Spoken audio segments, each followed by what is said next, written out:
Yo, what's up everyone, it's V-Sips. Welcome to the channel. I got a brand new video. The long-awaited Metacritic review scores for Soul Hackers 2 have arrived. And it's very skeptical, but there's some things that we gotta go over. So if you guys are excited to hear about the news today, make sure you smash that like button. Make sure you guys subscribe to the channel, hit that notification bell, never miss a single upload here on the It's V-Sips channel, where I cover all kinds of gaming content that I'm interested in provided for you, whether it's from Atlus, Nintendo, Square Enix, PlayStation, or any other developers or publishers that I enjoy their games or their content. You'll be hearing anything that I'm interested in right here on the channel, especially things like Metacritic reviews, thoughts and discussions on recent topics, and even some more awesome cool stuff like OSTs that I like to put on the channel as well, that I like to update and edit and mix for. So if you guys like to check all that out, definitely do by hitting that subscribe button. And without further ado, we gotta get into this. We gotta get into this right now, because Soul Hackers 2 is something that I've been interested in for a while, and many people, since it's been announced, were very skeptical on it. And as y'all can see by the reviews on the screen, Soul Hackers 2 on Series X got a 79 as of this recording. PC version has a 70, which that's the version I was planning to pick up, so I'm a little disappointed. On the PS4, Soul Hackers 2 is a 75. Xbox One, it's been literally a couple hours since the reviews dropped this morning, and no one's put a single review for the Xbox One, so if that's a console you were planning on playing this on, I recommend not doing that. And on PS5, Soul Hackers 2, a 77. So it's like it's a wide array of scores between a 70 and a 79 you can see for these scores. We're gonna go and focus on Series X and PS5 and PC for this video. We're gonna focus on those three reviews, and then I want to go over some stuff after the fact as well, because one thing I want to mention about Metacritic reviews, which some people may not realize whenever I make these videos, is these are reviews from people who may not know what's best for the series, and or just people who are just being paid to review a game, you know what I mean? Like, that's just how it is. Like, there's some people who reviewed Soul Hackers 2 and were complaining that, from I heard on Twitter and seen on Twitter, about how they want the game to be more action focused instead of turn-based, when Atlus is known for their turn-based RPGs. So it's like, you gotta take any reviews with a grain of salt, and just in general, enjoy games and play them for yourself. And when it comes to Devil Summoner as a series, when it comes to that for Atlus, literally, if you check out any of the prior entries within the entire Megaten background, with Devil Saga and with Devil Survivor, the scores have always been around the 70s. So I think no one should really be like frustrated or disappointed that the overall score is in the 70s. I just think, for me personally, as a PC player who wanted to play this game on PC, like, for me personally, the PC version shouldn't be as bad as it is. Like, that for me is disappointing. But overall, though, like, in general, these games aren't always known to be hitting 80s and up. So play the game yourself. If you love it, you love it. And if you enjoy it, that's great. But if you don't, that's great too if you don't enjoy it. But at least play it first. That's what I gotta say before we get into these Metacritic reviews that we're gonna be reading right now. Play the game yourself and have your own perspective. Alright, now let's get into this. Let's start with Series X. 79. It's the highest score out of all of the versions. So shout outs. Atlus did something good for Xbox gamers for once, except for the Xbox One version, since there isn't reviews there. So clearly that version may not be doing as well. It's playing on the Xbox VCR. That thing is probably on fire. Anywho, in summary, we can say that Atlus has released one of its best cards to step on the Xbox platform, stronger than any other company had done. A challenging proposal from Atlus that everyone should play at least once in their life, which is from an Xbox-focused publication, so take it with a grain of salt. Another Xbox publication, of course, take it with a grain of salt. Soul Hackers 2 is an excellent JRPG set in a world full of neon lights in which a terrible threat to humanity is posed. And then we have Windows Central, which is known for PC and also Xbox releases. Soul Hackers 2 is a wonderful JRPG that features an intriguing story, a cast of likable characters, and addicting gameplay that is both welcoming to newcomers and challenging for veterans. While the beginning can be slow, some of the dungeons can be cumbersome to trudge, though they can be with rewarding payoffs that are worth the effort. And of course, IGN. IGN for the Series X and S gave Soul Hackers 2 a 70 as well. So a lot of publications been giving Soul Hackers 2 70s, a ton, honestly. Like half have been 70s, half have been higher than that. So let's see what we got here from IGN. Soul Hackers 2 is at its heart a streamlined Atlus JRPG, serving as a great entry point for anyone new to the genre or to the developer of Atlus in general. And the combat and dungeon delving are entertaining, though fairly familiar, and the charming cast of characters kept me interested all the way through its roughly 60-hour campaign. Now, they say here, but a disappointing lack of creativity in its battle systems and a fairly shallow, overarching story mean this newly resurrected series will need to do more if it wants to set itself apart from among Atlus's best, like SMT5 and as well as Persona, with Persona 5. Now, I want to go into a couple things here. First, with this review, I want to go over how they bring up how it has a 60-hour campaign. Now, not trying to say spoilers or anything, but if you're playing this game on easy mode, you can beat the game in 20 hours. If you're playing this game on normal, you could beat the game in 30 hours. So the person who did this review most likely played on a difficulty harder than normal, because I'm only saying this as someone who has many fellow friends who are also Atlus content creators who had review codes, and actually we know how long the game is. Like, the game's more of a 40-hour game, so the fact that it's like they say it's a 60-hour campaign, it seems they may have had some trouble with the game in some aspects. We know that in Soul Hackers 2 there's a big usage of the soul matrix that is a big part of the game that is very pivotal, so maybe that has a part to do with why it took so long for the 60-hour campaign, but we'll have to wait and see. Now, the next portion I want to bring up is how they bring up how it's this newly resurrected series, of course, since the original Soul Hackers released more than 2 decades ago and then got re-released eventually on the 3DS, but the series just needs to do more if it wants to set itself apart. Now, I agree wholeheartedly. Pre-orders for this game were very below expectations across the board for Atlus, as well as many of us who are big fans of the games that they create. Just pre-orders in general in Japan and worldwide were drastically low, especially in comparison to SMT5 across the board. So that's SMT5.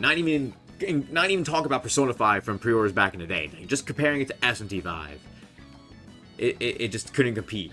And I'm hoping the game does well. I feel like the game may end up probably being $30 on Black Friday, but we'll have to wait and see. Next, we gotta get into the PC version, because this is the version I was planning on picking up. So, and for anyone who's interested in picking up this version, let's get into this and why it's a 70, and see why some people may think otherwise. Remember, as always, grain of salt with reviews, and have your own opinion by playing the game yourself, because I'm still planning to pick up and play this game myself eventually as well, so no worries there for all of you that are watching. And we have some more content on Soul Hackers 2 that is coming as well, so if you haven't already, definitely smash that like button and subscribe to the channel to stay up to date on all the upcoming content, whether it's Soul Hackers 2, whether I cover Kingdom Hearts 3, or anything that I'm interested in, provided for you.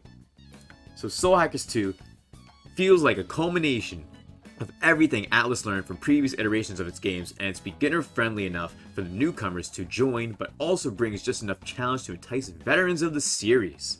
And this is from Gaming Nexus. It's a pretty good review. It leaves a unique mark of some genuinely creative mechanics while retaining core elements of Persona and SMT, but is bogged down by poor design choices, painted in a fresh neon coat of cyberpunk and drenched in a deeply wrapped narrative. Soul Hackers 2 still deserves the attention of any JRPG fan. So that's good. It's not really like a biased review at all either. It's not like an Xbox publication or like a PlayStation publication. Like this is PC Invasion right here. So it's like, this is like slightly biased for PC, of course. But some of the turn-based combat around with mixed and surprising amount of customization makes Soul Hackers 2 another engrossing winner, courtesy of Atlus from PC Invasion. Let's look at this couple 70s right here, and then the big 30 from Gaming Trend. Let's take a look at this. And this video is a little longer than my usual video, so I really appreciate if you made it this far. Thank you so much for watching and hanging out with me in today's new video. Alright. Inverse. The market for a shorter Persona experience is there. Not everyone has the time to sink in so much time into a single game, and even for fans of the franchise, the idea of experiencing everything Persona offers in the span of a couple of weekends sounds like heaven in a world where an array of games demand our attention. But Soul Hackers 2's attempt to deliver a palatable, streamlined experience for anyone and everyone should have taken more time to do some soul searching. And surprisingly enough, that review, in my opinion, makes sense. I actually like that review, because it's a great way of describing how the entire loadout for promo was for Soul Hackers 2. It was very lackluster in the grand scheme. As a game, it made it just look like it was a streamlined JRPG just made from Atlus, honestly. Less than a sequel to the original Soul Hackers, especially with the way it really dove deep into those cyberpunk themes, which were not the same as the original themes from the original Soul Hackers. I almost said cyberpunk. But yeah, makes sense to me. That review makes sense to me, and I personally feel like, in general, I said it before with some of the Persona 25th content that I released, that Soul Hackers 2 taken a little bit too much notice and a little too much of Atlus's PR time, to the point where they probably should have taken more time to do soul searching and making sure it was a pinnacle of Atlus JRPG experience, because it does seem like it's a very middling JRPG from Atlus based on the array of views we've seen so far. And that's not a horrible thing. Like, try it yourself first, and that's why I'm still planning to pick it up too. Now, RPG site and then Gaming Trend. Depending on your perspective, Soul Hackers 2 can seem as happy medium between a dungeon crawler, RPG, and social simulation, which Soul Matrix, or it can be seen as being a sort of a no man's land, where it incorporates elements of each while not quite excelling at anything, kind of like a jack of all trades but a master of none. And feeling more for the latter here, where no singular element of the game really managed to excite me beyond base satisfaction, and it doesn't quite all come together as well as they hoped it would.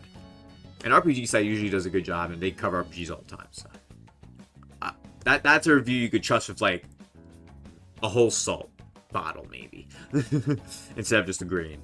But Gaming Trend, definitely take this with smaller than a grain of salt, like minuscule, because like Gaming Trend's a fucking hack. Literally. Pun not intended. Soul Hackers 2, only saving grace is its visual design. The characters look cool, the town is interesting, and the UI is somewhat stylish, but that's it. It's not broken or anything, just incredibly uninteresting. There's absolutely no substance to the story, characters, battle system, or level design. It's such a shame, because that style is very appealing, but there's absolutely no reason to play the game otherwise. So now you see from the reviews, especially here for the PC version, I feel like this is the best section and group of reviews, because it really shows the contrast. Some say the story's great, but the game doesn't do enough to leave its mark. Some say that the game should have had more time in the oven to soul search, as well as doing more with its features to grab your attention. And then some on the farthest end where it's like, those things don't even bring attention at all, just incredibly uninteresting, and it's just the style of the level design and visually is what's appealing, like the characters and all that. Like, have your own opinion, play the game yourself, take people's other thoughts into consideration, of course. But yeah, it does seem like Soul Hackers 2 is a very middling experience. And we're going to wrap up here with some of the PS5 reviews. We're not going to read all of them because there's a bunch, but we're going to check out 3 of them. The highest, the middle review, we'll find out like Game Rant or GameSpot or something maybe, and then go to the lowest. Alright, so let's start digitally downloaded. Soul Hackers 2 is a smart, evocative, and classically dark game from the SMT tradition, and it's not going to turn heads like Persona 5 and SMT 5 did, but the developers seem to have realized this and taken the opportunity to deliver a harder-hitting and more thought-provoking narrative. To me, that's Atlus getting back to its core vision for the broad and extended SMT property. That's what I want from this series. And see, that's why at least everyone should take each review seriously and differently. And bringing up something my friend LaRue mentioned on Twitter, which I want to bring up as well. with these reviews dropping, and here's a reminder that these opinions that people have are not facts. They're not, and the numbers that they give aren't reflective of the game's quality. Maybe someone gave the game a 90 and it should have been a 70. Maybe someone gave the game a 30 and it should be a 70. Like, it really depends. Like, you really don't know. And honestly, at the end of the day, it could really be more than that. It could be a 90 to some people, or a 95. It could be a 10 or a 0. Like, just play the game for yourself, and you're allowed to like what you like and not like whatever you want to. There's nothing wrong with that. And just enjoy what you enjoy. Now, there's more critic reviews. I'm surprised that GameSpot wasn't higher up. We got Screen Rant, we have Game Rant. Where's GameSpot? GameSpot gave the game like a 70. So it seems like everyone across the board, as y'all can see, gave the game a 70. So the thumbnail makes a lot of sense. Taken as a whole, however, Soul Hackers 2 is a mostly satisfying experience. The character interactions and stylish art help it stand out from the pack, and the smooth flowing, fast-paced combat makes even some of the more annoying dungeons — I don't want to see another abandoned subway for a very long time — feel like less of a drag. Soul Hackers as a series has a lot of potential to further grow into its own unique experience the way Persona has, but Soul Hackers 2, despite its flaws, is a very promising start. And that was a great review. Just like a synopsis of that full review, of course. It makes a lot of sense, especially bringing the series back after it hasn't had an official entry in so long. Trying to do stuff to make it different for the new era while being able to possibly be a new continuing series for today is tough. It's tough to do, especially when for many it seems like there isn't enough to help it stand out from the pack except for the art style and the cyberpunk themes for the most part. And then the worst review from MGG, they gave a 65 for one of the lowest reviews on the PS5 version of Soul Hackers 2, saying it's full of good intentions, and Soul Hackers 2 though never really convinces with limited gameplay and redundant elements, making it an experience that shows it limits itself very quickly, and it should take you just a couple of hours before you get to the real bottom of the gameplay overall.